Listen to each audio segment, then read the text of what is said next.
Zahriddin Muhammad Bobur o'zining haqiqiy sevgisi bilan qanday tanishganini bilasizmi? Hamma narsa Hirotning bog' ko'chasida boshlangan. Bobur o'shanda yosh, saman otda ketayotgan shahzoda edi. Baland devor ortidan otilgan bir dona qizil atirgul uning otining yoliga ilinib qoldi. Bobur tepaga qaradi va taqdirini ko'rdi. Devor ortida qiyg'och qoshli, guldor toqi kiygan qiz uyalibgina turardi. Bu Mohim begim edi. O'sha bir lahza imperatorning yuragini zabt etdi. U gulni yerga tashlamadi.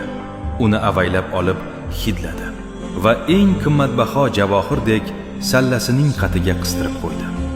Bu men seni tanladim degani edi. Yillar o'tib taqdir ularni yana birlashtirdi. Lekin shohlikning yuki og'ir edi. Bir kuni Mohim begim ranjiganida mag'rur Bobur butun dunyoni unutdi. U sevgan yorining qoshida eng mashhur so'zlarini aytdi. Mohim begim, siz mening benazir malagimsiz. Men shoh bo'lsam ham sizning ulug' qalbingiz qarshisida qulman. Tarix uni buyuk sarkarda deb eslaydi. Lekin u aslida vafo va muhabbatda tengsiz inson edi. 14 fevral Bobur tug'ilgan kunida haqiqiy muhabbatni eslaylik.